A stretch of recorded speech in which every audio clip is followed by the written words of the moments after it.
এখানে আজকে আসার আগমনের একটি কারণ, দীর্ঘ 17 বছর নারায়ণগঞ্জের একসময় অত্যন্ত সাহসী ছাত্রনেতা, 16টি বছর সে দেশ থেকে নির্বাসিত ছিল।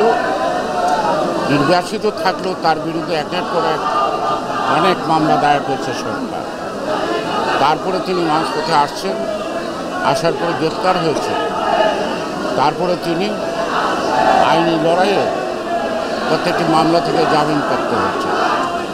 তাই দীর্ঘদিনের ত্যাগ তিতিক্ষায় তার জীবন ভরপুর, আন্দোলন সংগ্রামে যিনি কখনো পিছিয়ে থাকেন নাই, এবং তিনি আজকে এই শহীদ জিয়ার মাজারে আজকে মাজার জিয়ারত করতে আসছেন। ওয়ালটন টেলিভিশন মাত্র 25,490 টাকায় পাচ্ছেন গুগল টিভি। এবং তিনি তার প্রতিশ্রুতি পূর্বের নাই জাতির পক্ষে, দেশের পক্ষে, গণতন্ত্রের পক্ষে আগামী দিন লড়বেন। তাই তার সাথে আমরা যারা আসছি, আমি নাম বললাম না, সবাইকে চিনেন, আমাদের আব্দুল সালাম এবং হাবিবুল সোহেল, মানে অনেক নেতা, সবার নাম বলার সময় নাই।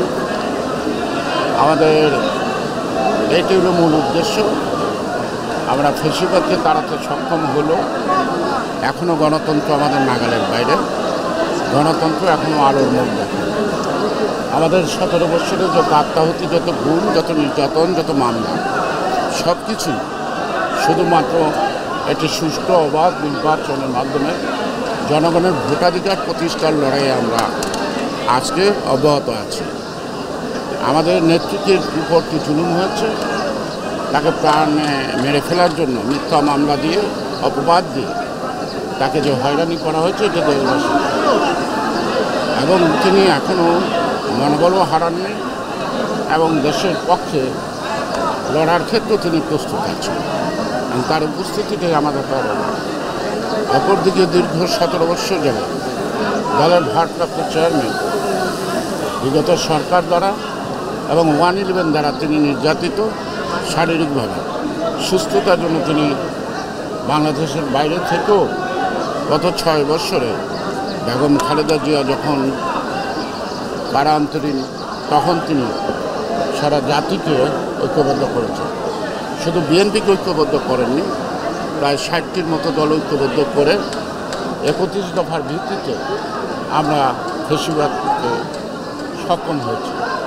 মাঝপথে যারা 24 থেকে 5ই আগস্ট পর্যন্ত যে সকল সাধারণ ছাত্ররা রাস্তায় নেমে তাদের যে বৈষম্য বিরোধী আন্দোলন, 8 দফার আন্দোলনও আমরা তাদের আন্দোলন সফল করার জন্য যতটুকু সহযোগিতা, যতটুকু অংশগ্রহণ, আমাদের দলীয় নেতাকর্মীরা ছদ্মবেশে তাদের পাশে দাঁড়িয়েছে।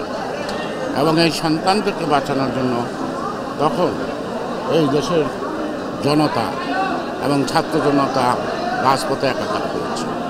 সুতরাং এই যে সম্মিলিত লড়াইয়ের ফসল, এই ফসল যদি জনগণ না পায়, অর্থাৎ জনগণ মানে বলতে আমি এইটুকু বুঝাই, জনগণের যে ভোটার অধিকার, জনগণের যে দেশের মালিক, জনগণের সকল ক্ষমতার উৎস, এটা প্রতিষ্ঠা করাই এখন আমাদের মূল।